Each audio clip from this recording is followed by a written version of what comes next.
All right. Good morning, all. How's everybody? It's class. You can talk.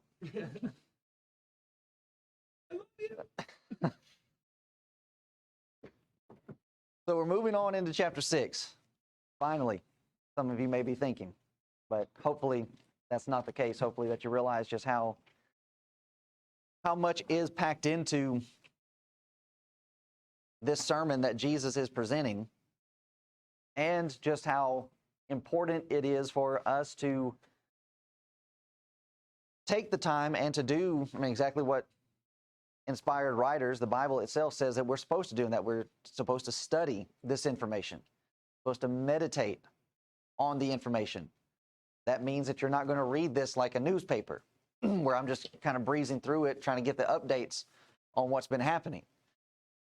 And which, there's absolutely nothing wrong with that. There are plenty of reading schedules out there to where, for example, if you read 9 or 10 chapters a day, you can read the New Testament every month. And all right, that's a good thing. And certainly it can help you to become more familiarized with where things are. If you're, even with that, if you're doing it in a way that's allowing you to actually be paying attention, it's not just kind of playing in the background where it's white noise while I'm doing other things. So we're wanting to make sure that we are giving these points and we're giving these sections their due time so as to be able to glean and to dig in deep and get everything that we're needing out of the section. Now, moving on into Matthew chapter 6, we're not changing gears in any way, shape, or form. We're still, in fact, dealing with the same material that was introduced to us in chapter 5. It's just a new way of illustrating everything that we've learned. So we're going through the Beatitudes and how those characteristics are to help us with personal relationships, those with our physical brethren, with our spiritual brethren. If you have aught with your brother, leave your gift at the altar, go and be reconciled to him. The marriage, divorce, and remarriage question. These attitudes and characteristics help us with our marriages when it comes to persecution and things that we're going to face from those that are out in the world, but not only those that are out in the world, but Jesus is preparing them that even of your own kinsmen. He's going to address that in Matthew chapter 10. Your enemies are going to be those of your own household. Sons are going to be against fathers, daughters against mothers, and so on and so forth. But in Matthew chapter 6, we have now been addressed our attitudes and how our attitudes affect our worship. Now, it's already been illustrated in one way by the first section that Jesus presents, and that of bringing your gift and realizing that you have aught with your brother.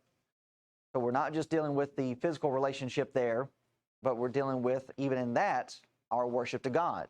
You cannot worship God properly if you're not practicing and producing these type of attitudes, because these type of attitudes are going to help you to have concern for others. You view yourself in the proper light. That then helps you to be able to view others in their moments of need. So, as we said, just moves to a new area of life. But the Beatitudes are just as important here. Our motives and our attitudes when it comes to our worship, and it's going to be illustrated in 3 ways. Now, we have in this section, this is what is being established. This is still the aim. Matthew chapter 5, verse 20, for I say unto thee, that except your righteousness shall exceed the righteousness of the scribes and Pharisees, you shall in no case enter into the kingdom of heaven.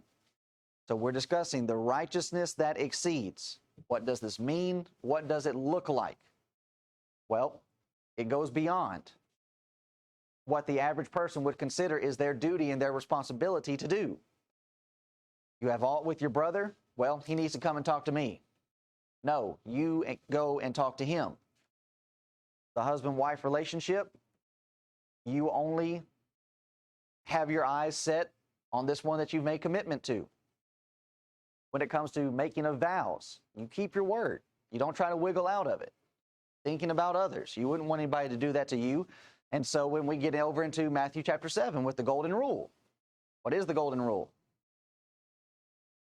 Okay, right there, we are still in this premise of a righteousness that exceeds. you think of others first, and that you be considerate of them. So it is an attitude. It is the attitude. And he starts this chapter showing this connection. Matthew chapter 6 and verse 1, he says, "Take heed that you do not your alms before men to be seen of them, otherwise you have no reward of your Father which is in heaven." Now, my Bible has a center column where it gives you cross references, but it also gives you some optional translations for certain words. There's another translation that can be given to this word alm.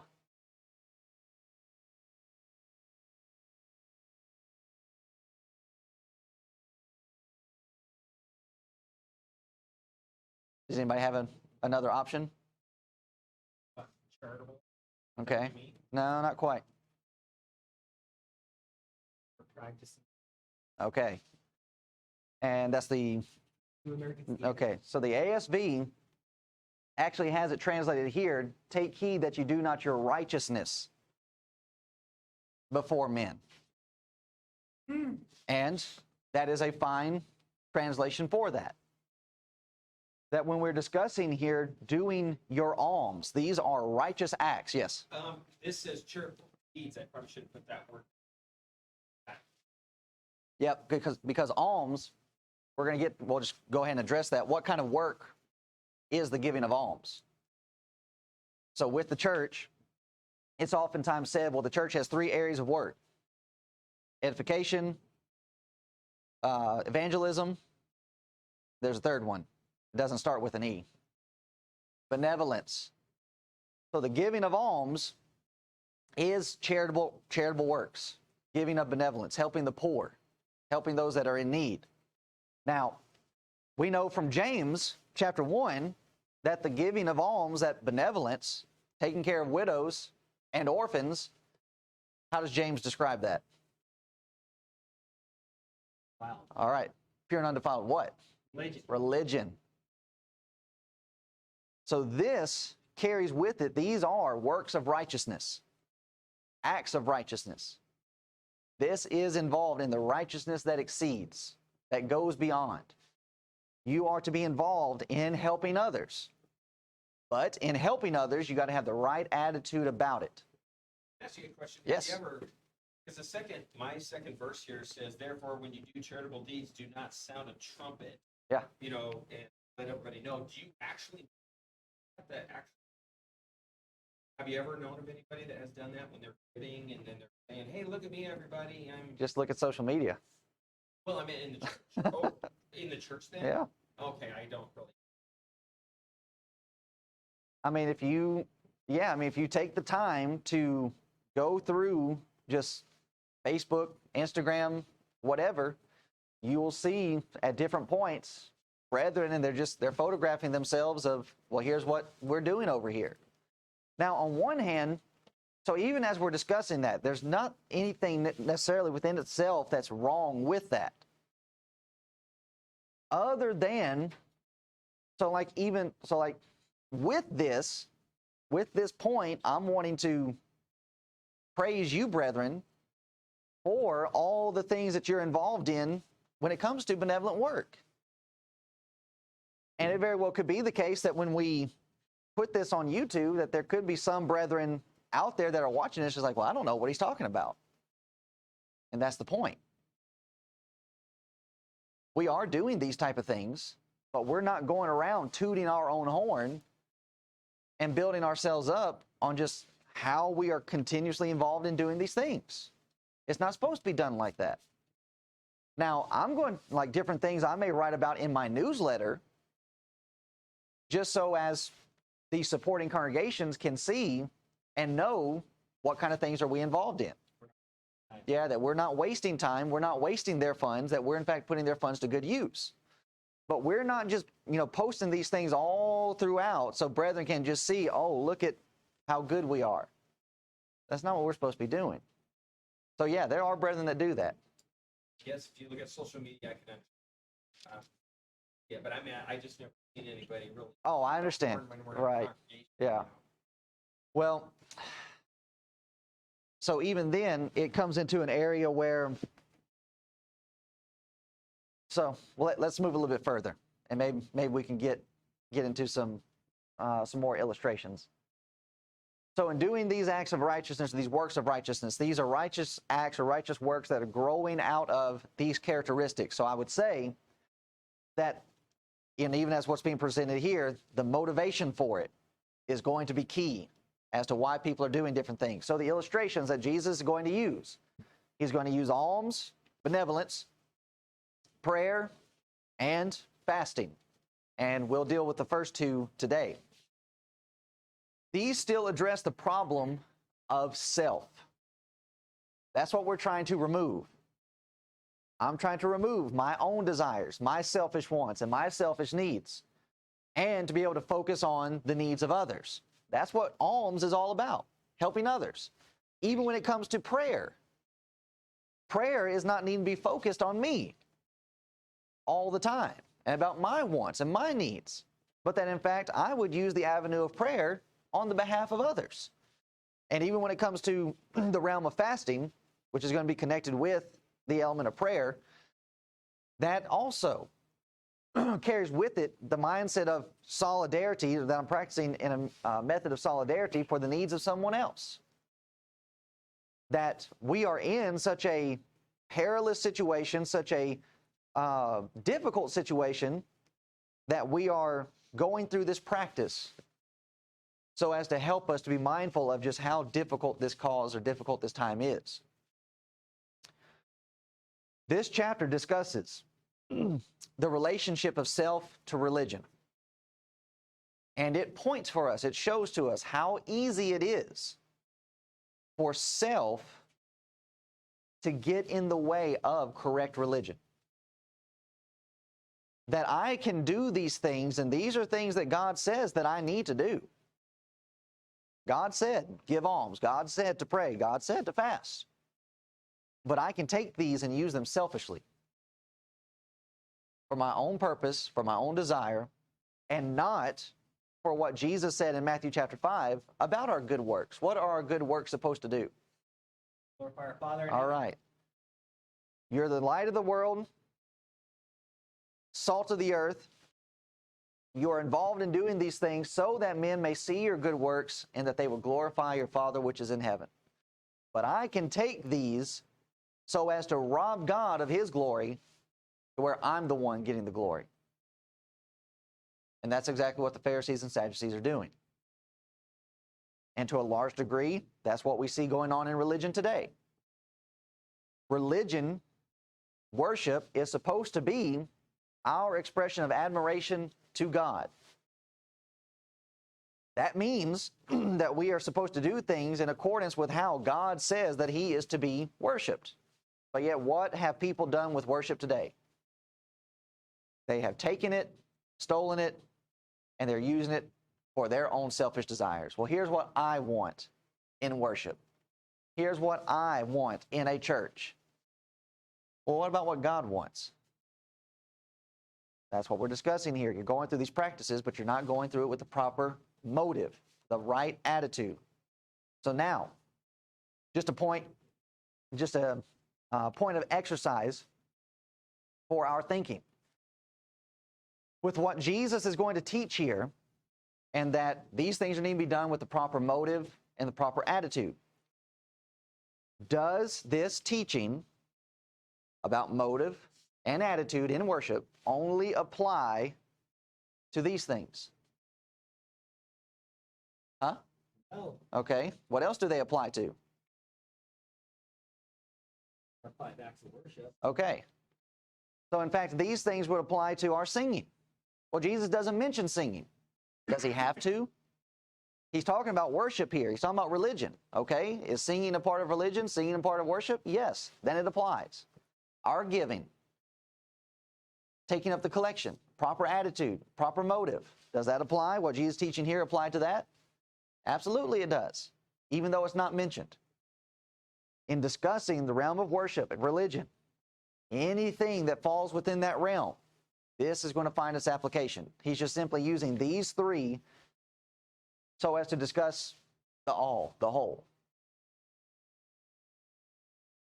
And that's an important point for us to consider, because we know how it is dealing with brethren and dealing with people out in the religious world, that they would try, they might try to play that game with us. But we're using this, we're understanding this first so that we can go out and be able to illustrate it to them that in fact this is covering the entire section or spectrum of our religion. Our singing, our giving, the Lord's Supper, Christ is summing up in religion right here in his sermon as to how it's supposed to be done. So here's the danger. The Pharisees measured their religion with outward circumstances by simply going through ritual, ceremony, and the externals. We can find ourselves going through that same measure or that same standard of measurement by looking at ritual. Well, we came for Bible class. We came for assembly. We went through the 5 acts. But how'd you do it? Did you do it because you realize that you have a need? Or did you just simply do it from the standpoint of, this is what I'm expected to do? Well, ritual, ceremony, looking at externals. Look at everything we've got going on. Look at our building. Look at our collection.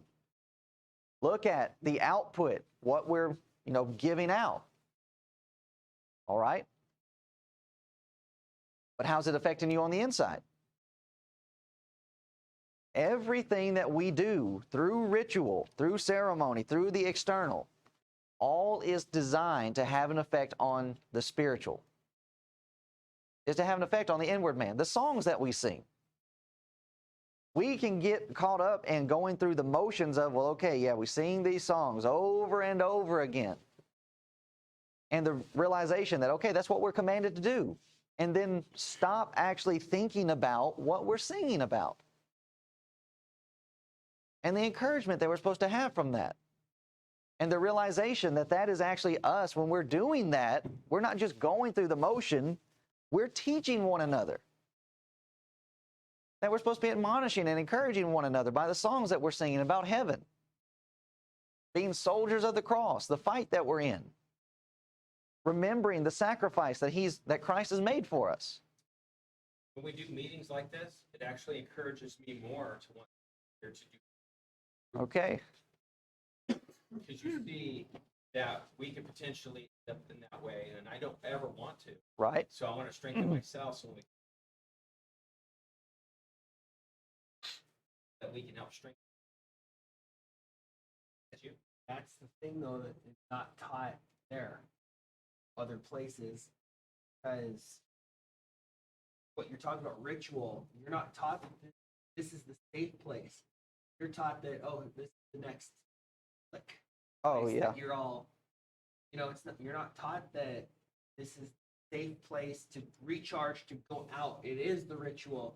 All right, here we go. We take this magic juice, and you're absolved of your sins from last week. Now go sin again, right? Yeah. So that this is something that needs to be over and over. That it's not the ritual, so that it is. We're actually coming here to actually, hey, how was your week? Hey, how you doing? You feeling down? Yeah, and all that. That's not taught there, and that's what we're all waking up to here that we weren't getting. Yeah. So, anyway, It just seems like it's another denomination. It's like I say, the extent of their evangelism is opening the door. Here's another choice from all the many. Instead of making the church special, Yeah. instead of getting out and saying to people that this is special, it was just like, well, here's another building you come and worship in, or you can go over there, but we're not really concerned about anybody. That's kind of the way it feels my whole life. So have been discussing this with Jordan, and we are grateful for you, being work with us, because all of us are. The more we see it, the more we're just so grateful that God gave us a chance to see the errors of our lives so that we can make. Yeah, it's a huge thing. This big boat burning, and it's an eye opener. Well, and that's a good illustration of trying to course correct a big boat. It takes time. You're not going to turn a boat, a cargo carrier around on a dime. And so to like what we're discussing with the brotherhood, that's ultimately what we're trying to do, is we're trying to turn a ship around. And that doesn't happen overnight. It's going to take time. And yeah, definitely, I appreciate what what you're mentioning about going through these things with these brethren and the perspective that you're bringing out from it, because that's actually what we've mentioned already with Jesus using the Pharisees and Sadducees as illustrations. It's not just so that we can point the finger at the Pharisees and say, yeah, they were really bad. It's just like you said. No, I'm pointing out they're bad so you don't become like them. But too many times we can do that. We can start pointing the finger at others and not realizing that we are in fact falling into the same snare and the same trap that they are. So I appreciate that that's the mentality that's coming from our efforts, because that's exactly right. We remember what that's like, and we don't want to have that. So then the other part of it is, when it comes to the Lord's church and the Lord's people, well, I'm going to save it. So remember, I'm supposed to bring something up, but we're going to get it. We're going to get it. So here's what we have. Jesus starts here by discussing still the alms of righteousness, but then he inserts, or he doesn't insert, but he starts with this phrase, to take heed. What's the significance about this phrase? Okay. Pay attention. This is a warning. Watch out for this. It's almost like you have alarm bells going off. Somebody's pulled the fire alarm. You don't miss this. There's danger ahead. You come up to a railroad crossing, they don't just have lights flashing and a bar that comes down. There's bells that are going off too. That's what Jesus is doing here. He's setting off the alarms. You do what? The Word of Gondor. Yeah. You need to watch out for this. And so the same warning is for us. We need to watch out for this when it comes to religion. That we need to stop and listen to what's about to be said. That, in fact, religion can be dangerous. It can become selfish. It can be manipulated. It can be perverted. Now, that is a huge contrast to what we have being presented today, to where people say, well, no, you can just worship however you want to. But yet here's Jesus, and he's saying, oh, no, you better watch out when it comes to your worship. How you plan on practicing religion with God. He's not going to just accept anything. And in fact, you can find yourself in condemnation. Under the Old Testament system, if you were involved in perverting God's religion, what was a usual consequence for that? You were put to death. Do we really think that God has changed any from the Old Testament to the New Testament on how he expects his creation to worship him? Not at all. Well, it's something that we need to be mindful of. As we're saying, this is what helps us to stay away from just coming in and going through the ritual. That in fact there is danger ahead in this if I'm not doing it properly. But Jesus is going to help us with that. Take heed that you do not your alms before men to be seen of them, otherwise you have no reward of your Father which is in heaven. Therefore, when thou dost thine alms, do not sound a trumpet before thee, as the hypocrites do in the synagogues and in the streets, that they may have glory of men. Verily I say unto you, they have their reward. But when thou dost alms, let not thy left hand know what thy right hand doth, that thine alms may be in secret, and thy Father which seeth in secret himself shall reward thee openly. So as we've already discussed, these are works of benevolence. Now, how interesting it is that Jesus would start with benevolence. Why mention this first? Or having the right attitude. Okay. And in fact, this is going to be one of the major characteristics of the Lord's church, is it not? The Lord's church comes into existence in Acts chapter 2. And what do we quickly have being said about the church in Acts chapter 2? They're being benevolent. And all that believed were together and had all things common, and sold their possessions and goods, and parted them to all men as every man had need. Right away. They are involved in works of benevolence. Because we're supposed to be thinking about others. If we are removing self from the equation, then what is a natural response? Hey, what I have is yours. And I'm going to give it over if you have need of it. Where's another place in the book of Acts that the church is found in benevolence? All right, chapter 5. You have them once again selling their possessions. And you have a clear illustration of how God feels if you're not doing this in the proper way. Right there, he actually did kill 2 people on the spot. Well, I shouldn't say on the spot. They were given some time to repent, but he put them to death. Why? You are perverting what I have told you to do. You're trying to use it for selfish means. All right, 2, 5, where's another? 4 with All right, 4 with Barnabas. That's also connected with 5 because it's bleeding in. Where's another?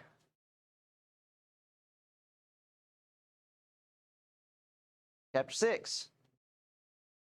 In those days, when the number of the disciples was multitude, there arose a murmuring of the Grecians against the Hebrews because their widows were neglected in the daily ministration. Then the 12 called the multitude of the disciples unto them and said, It is not reason that we should leave the word of God and serve tables. Wherefore, brethren, look ye out among you 7 men of honest report, full of the Holy Ghost and wisdom, who we may appoint over this business. They were concerned with the giving of alms and the work of this benevolence. This is the first impression that we have with the Lord's church, with the Church of Christ, that they're helpers. So religion that is not benevolent is not the religion of Christ. It's just a shell. And what a shame it is that we have a section of our brotherhood that has taken things to an extreme to where they have tried to handcuff us from being able to help widows and orphans. There's a section of our brotherhood that says you just cannot support orphans' homes at all. Now today, I find it hard to support an orphanage because most of the time the government is involved in it. So where those that are, so if you're really wanting to support something like that, it would almost have to be like a foster home system.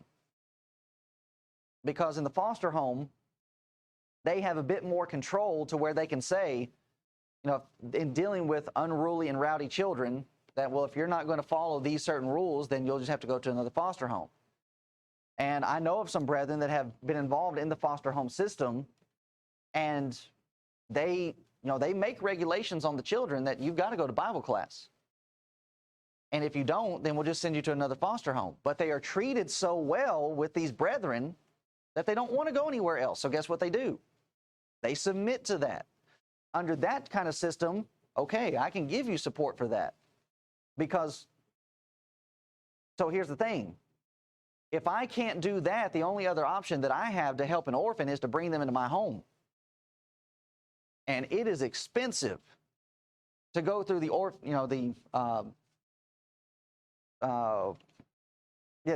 adoption process.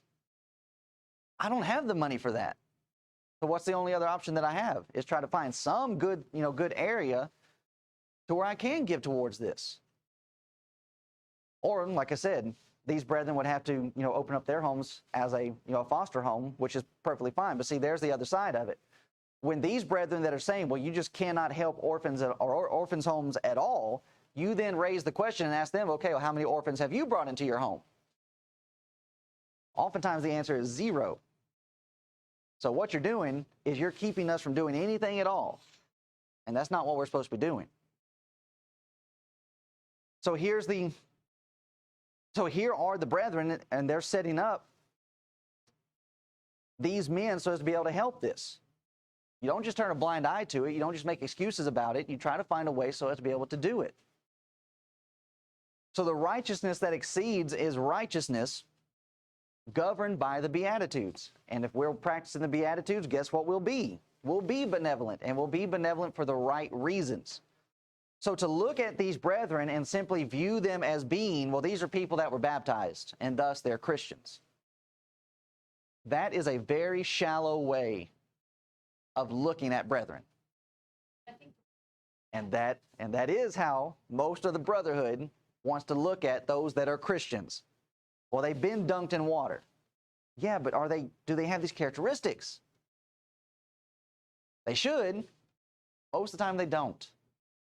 And this is what is lacking throughout the brotherhood, is just this overall deep concern that we're supposed to have for one another.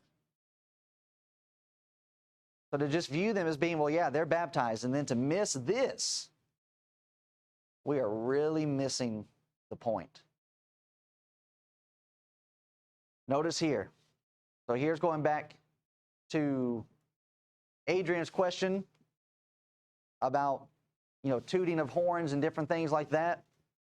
But also the point that I was going to make as to the problem that we're having, another problem that we're having inside the Lord's church when it comes to dealing with these problems and how we view one another. So he says, take heed that you do not your alms before men to be seen of them. When individuals, now I understand that if you're going to have people come to, take of these benevolent acts, you're going to have to advertise in some type of way. But when you're seeing some of the advertising that's being done, you can then begin to question here about where their heart is in this. So like even with us, we do not have to, so here's the other thing about it.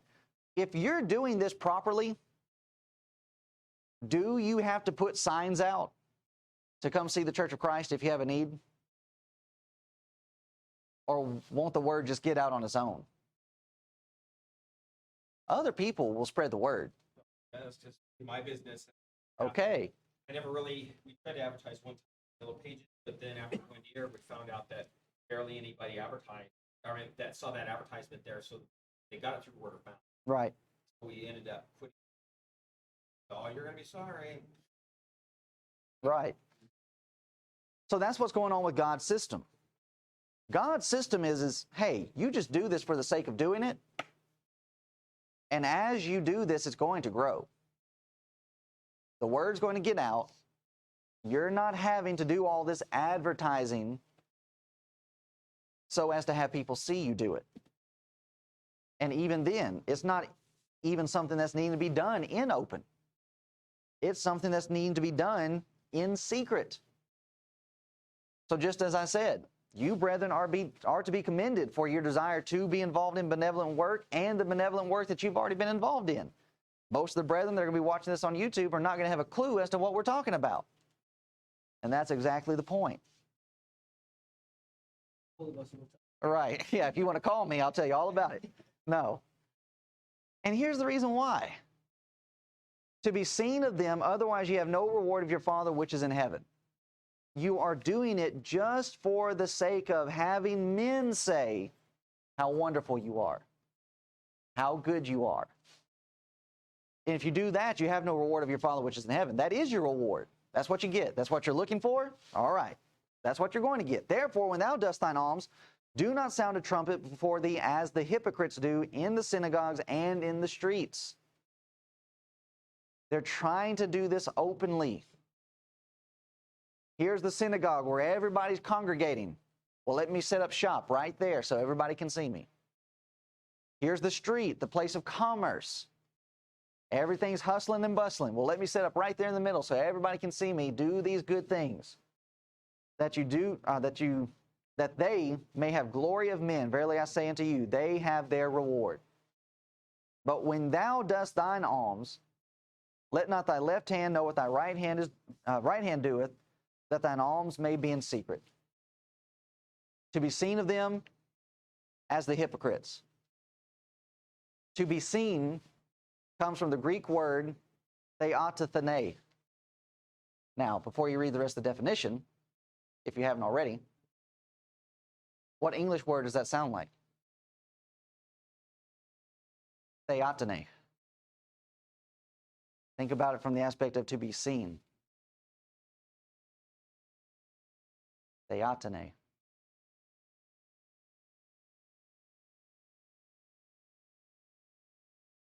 First aorist passive, infinitive of purpose. Our word theatrical. So what are they doing? They're putting on a show. Yeah, that word hypocrite, I was thinking of that when I was Okay. I didn't see the word hypocrite, but Yeah. I was remembering because that is what it is, a play actor. It's an actor. Religion can become a show, can become a plaything. Are you just in awe? I thought you had something you want to say. Our word theatrical is this very word. It's a spectacular performance that's being set. The word hypocrite, from 5271, an actor under an assumed character, a stage player. So play acting. The idea of an actor that would play the part of another character. That's exactly what you have going on with the Pharisees. Jesus will later say in Matthew chapter 23, what about all the good things that they're doing? How are they in reality? Hypocrites. You give alms, you're benevolent, but then what are you doing behind the scenes? You're stealing from widows. You stand on the corner and you make long prayers, which is going to be mentioned in verse 5, but you're full of extortion. So you're going through all of these things, but is it having an effect on you? Not at all. Just playing a part. And that is the other problem that our brethren are having when it comes to being able to deal with things inside of the congregation. They are all putting on a show and wearing a mask that everything is fine. I don't have any problems. We're Christians. We have our sins taken away. We're not supposed to be involved in sin. But what's the reality? You see, that's the mask that we wear. That's the part that we play. But what's the reality? You take the mask off and what? Everybody's got problems. We are constantly battling against the flesh. But our brethren are playing this game. No, we're perfect. And they're using that term wrong. There's no issues. There are no problems. This is the Lord's church. Everything's supposed to be fine. Everything will be fine if we'll stop doing this. But too many congregations, too many of our brethren, this is the game that we're playing. And it ends up leading them to a deceptive position to where a lot of our brethren, even though they don't teach it and they don't promote it, but many of them believe in once saved, always saved. Because when you become a Christian, all your problems are supposed to be taken care of. We have that avenue with the Father. Literally said. Right, I remember. Yeah, I remember. Thank you. This is the danger. Even for us. That we can be in this for so long and it just becomes commonplace, it just becomes practice. So we need this warning label being put on here to guide us and to watch out. So we need to watch. Do not make religion a plaything. Religion can be the method of making what is on the inside hidden. And many people will do that. Many people will be benevolent. They will be good to you. They will be kind to you. And what is that doing? It's just to cover up the ugliness that's on the inside. If you're doing these things, but not for the proper motive, for the proper reason, to be seen of men, to receive the glory of men, to steal from God what belongs to Him, you're in trouble. But I'm doing what God says. That's not enough.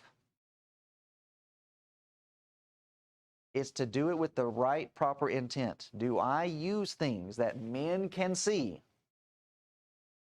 that are connected with religion?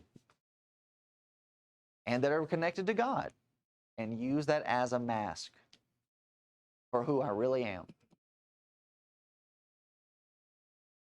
Now, where this can be dangerous for us is like with the YouTube broadcast. That can start losing its aim and its purpose to influence and to instruct and to help those that are lost. And it just becomes a platform where Jordan and I get attention.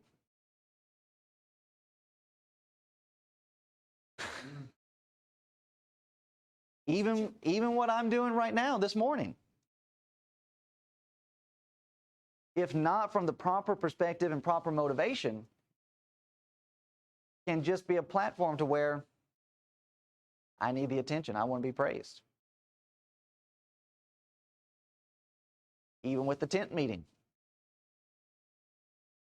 that can end up just being another avenue to where, okay, look at what we're doing. Pay attention to us. Doing it to be seen. And that makes us actors in the play. But as long as we are coming here with this, the mindset of we're coming not so people will see us, but that they will see Christ. And that they will see Christ by us practicing the very things that we are presenting. We have to live this. Therefore, when thou dost thine alms, do not sound a trumpet. Notice, as they do in the synagogues and in the streets. Now again, is there anything necessarily wrong with the location?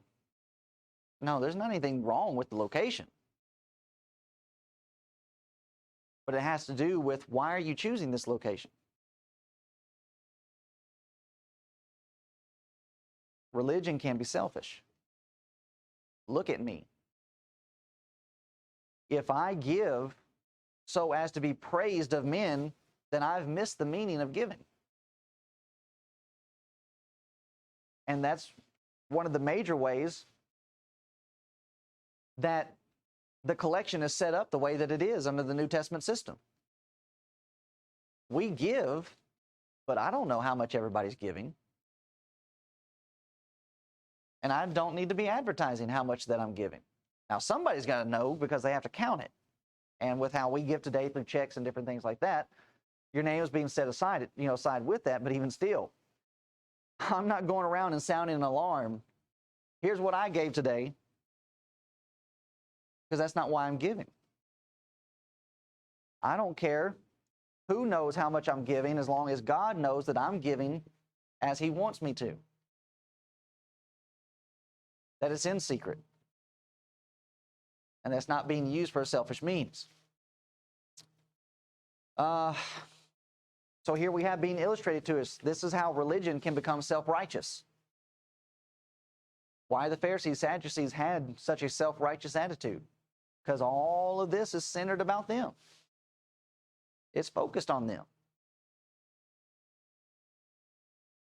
They're selfish in seeking the products of men and the recognition of men rather than the glory of God. And if you do that, that's your reward. It's empty. It's fleeting. Not going to last forever. And it lacks the grandeur of the good that God would in fact give.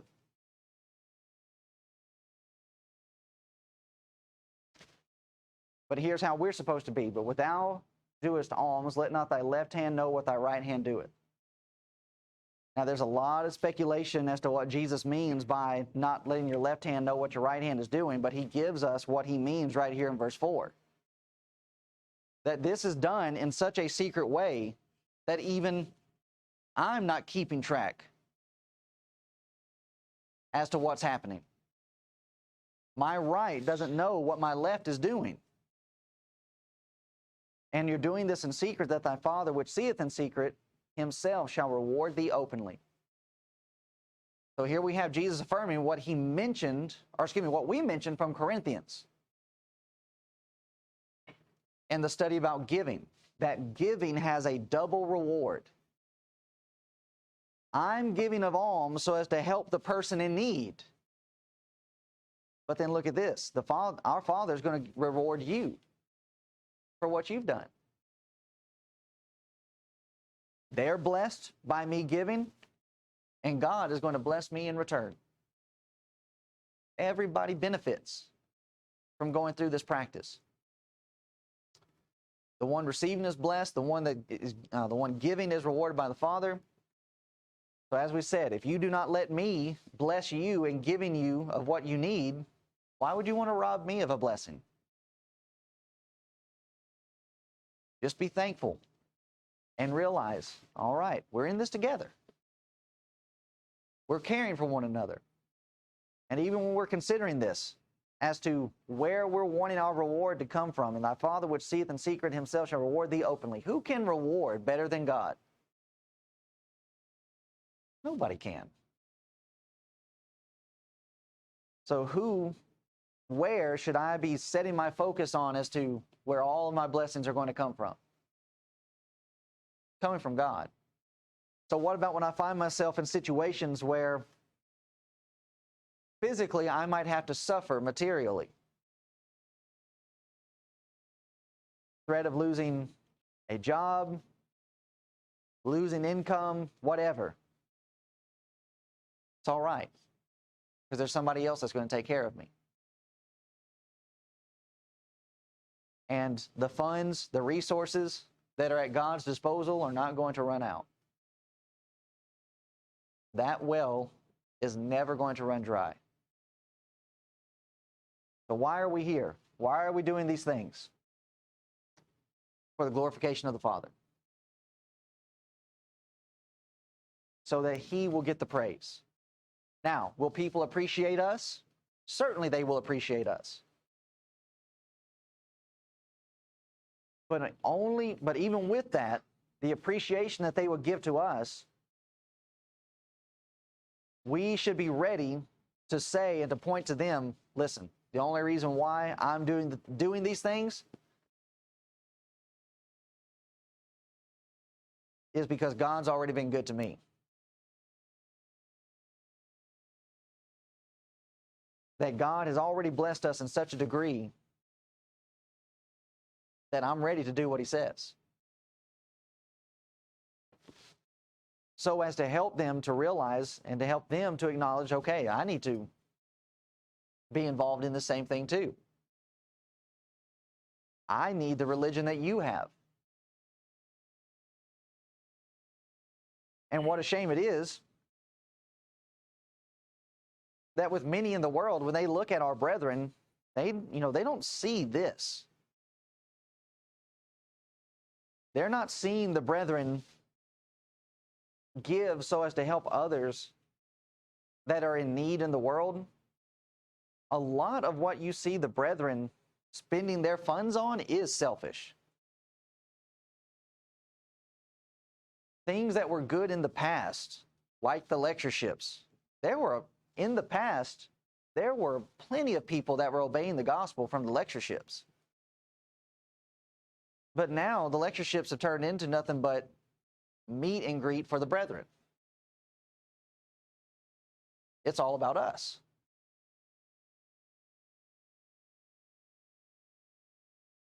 PTP, CYC, and Elevation. No, not Elevation. There's one that starts with an E. Brethren are spending thousands and thousands and thousands of dollars. And who are they spending it on? Spending on themselves. And for what? You're not getting that kind of edification back at home? I thought that's what the church is supposed to be doing. The church is supposed to be building you up, recharging you, edifying you. But if you're having to spend thousands and thousands of dollars to go over to Pigeon Forge so as to be recharged, you need to start reconsidering what's going on at home. Too much of what we're doing and calling it benevolence is not really helping those that are in need, when really it's just going back and being spent on ourselves.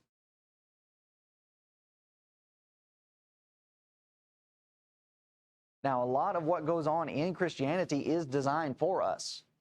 Like we're saying, this time of assembly, it's for us. But what we're doing here is as Jordan mentioned, is to help us to then go out and be ready to dispense to the lost that are around us. But too much of what we see our brethren doing is internal. As we said, these things that Jesus is illustrating, Matthew chapter 5, Matthew chapter 6, we are still also in the lessons of how to be fishers of men. That's how chapter 4 ended. Calling Peter, Andrew, James, and John, they're leaving their nets, and he says, I'm going to train you as to be fishers of men. What's one of the tools or one of the lures that we have in our tackle box? Benevolence. Giving to others. The other one, which I thought we were going to get into today, but we're not going to have time, is going to be prayer. Prayer can even be manipulated, misused, and perverted. And Jesus gives the same warning about this avenue of religion and worship. You can't just pray any type of way that you want to. Because in doing this wrong, it's the same thing with giving of your alms. You're doing it just to be seen of men. Like I said, we'll have to save that for next week. So any other thoughts, questions, or comments about alms, benevolence? Just going to make the comment that you said you've never seen it or whatever, with people giving, like, here I am giving, but like he was mentioning, it could even be him up there doing it for his glory. There was Rick who would only get up and just talk about how much good he would do with the neighbor's cows and all that, Yeah, So that's one reason we left the company. Because he just got up and, for lack of a better word, my dad was always saying, coyote. It was the thing was. Is that what a coyote sounds like? Well, when they're yipping. Oh, okay, all right. yeah, it was sad. It went downhill. So we ended up having to leave there, just get a fight somewhere else, and it wasn't happening.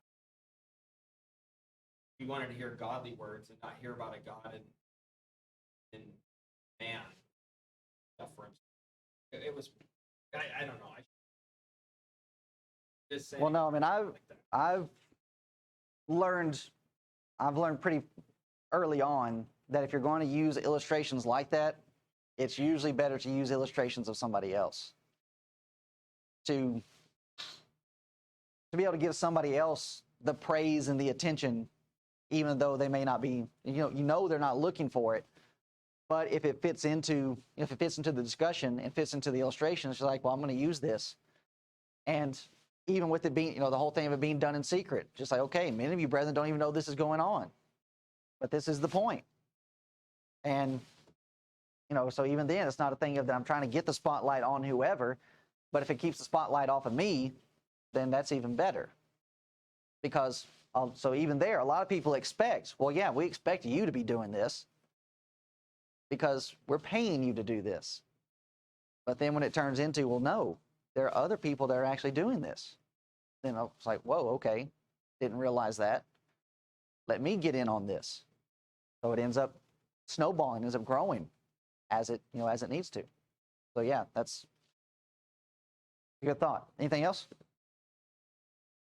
All right, then we'll stop and we'll get ready for our next section of assembly.